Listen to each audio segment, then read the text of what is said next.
এই নিজ নাড়া দলে যারা টিএমসির নেতৃত্ব দেন, একটা কথা স্পষ্টভাবে শুনে রাখুন, আপনারা ভারতীয় জনতা পার্টির উপরে ততটাই অত্যাচার করুন যতটা অত্যাচার আপনারা সহ্য করতে পারবেন।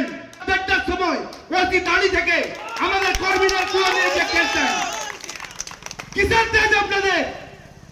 আমরা মনে রেখেছি যদি মাটির নিচেও থাকেন ওই ওসিকে ভারতীয় জনতা পার্টি আসার পরে আবার এই দাসপুর থানায় নিয়ে আসবো।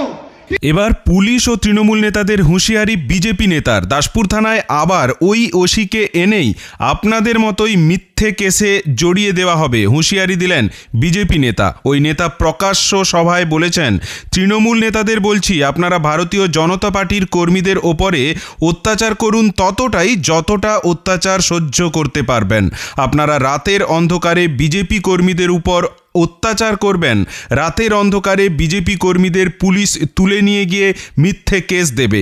আমরা মনে রেখেছি যদি মাটির নিচেও থাকেন ভারতীয় জনতা পার্টি আসার পর আবার দাসপুর থানায় নিয়ে আসব ওই ওসিকেই। আবার একই রকম অত্যাচার পুলিশকে দিয়ে না করাতে পারি। আমার নাম সবুজ মজুমদার নয়।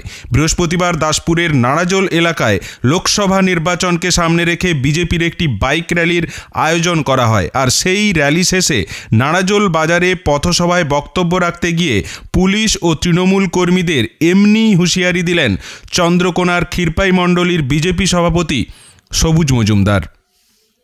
আজ এই নিজ নাড়াজোলে যারা টিএমসির নেতৃত্ব দেন, একটা কথা স্পষ্টভাবে শুনে রাখুন, আপনারা ভারতীয় জনতা পার্টির উপরে ততটাই অত্যাচার করুন যতটা অত্যাচার আপনারা সহ্য করতে পারবেন। আপনাদের কিসের এত তেজ?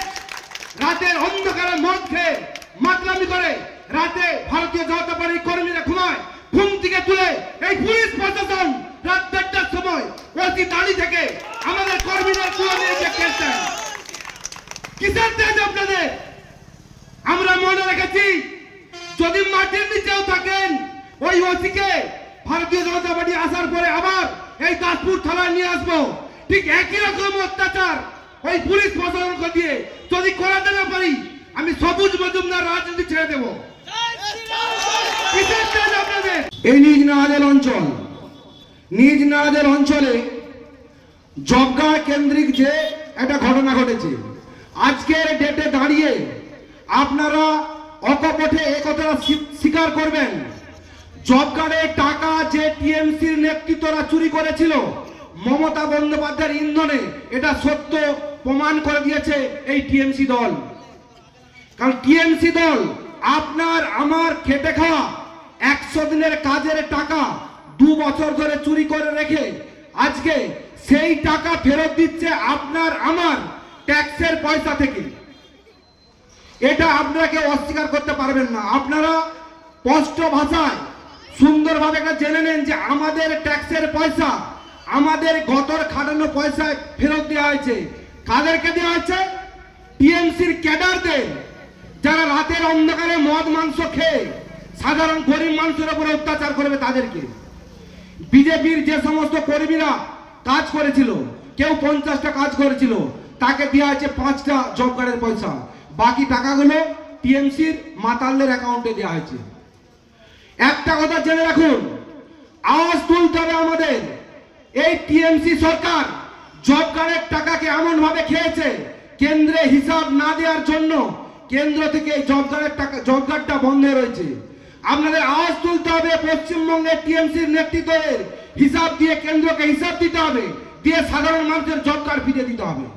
সাধারণ মানুষ কেন জব কার্ডে কাজ পাবে না? আপনারা দুর্নীতি করবেন তার দায় কেন সাধারণ মানুষ নেবে? এটা আমাদের মনে রাখতে হবে। আরেকটা কথা আপনারা পরিষ্কারভাবে জেনে রাখুন, পশ্চিমবঙ্গ সরকারের যে হাল হয়েছে, একটার পর একটা যদি দপ্তরের কথা বলতে থাকি, সমস্ত দপ্তরের উচ্চ পদস্থ অফিসাররা আজকে জেল খাটছে, যেটা গ্রিনিচ বুকের নাম তোলার মতো বিষয়।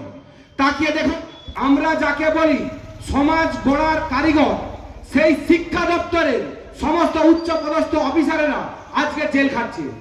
এটা গ্রিনিচ বুকের নাম তোলার মতো একটা বিষয়। সাধারণ গরিব মানুষকে মদ খাইয়ে ভারতীয় জনতা পার্টির উপরে অত্যাচার করুন আপনারা। এই তেজ আপনারা বন্ধ করুন।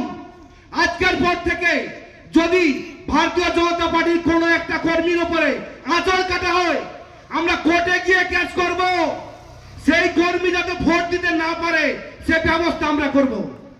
এই বলে এলাকার সমস্ত ভারতীয় জনতা পার্টির কর্মীকে, বাজার কমিটি থেকে বাজারে যে সমস্ত দোকানদার রয়েছেন সকলকে আন্তরিক শ্রদ্ধা ভক্তি ভালোবাসা গৈরিক অভিনন্দন জানিয়ে আমি আমার সংক্ষিপ্ত বক্তব্য শেষ করছি।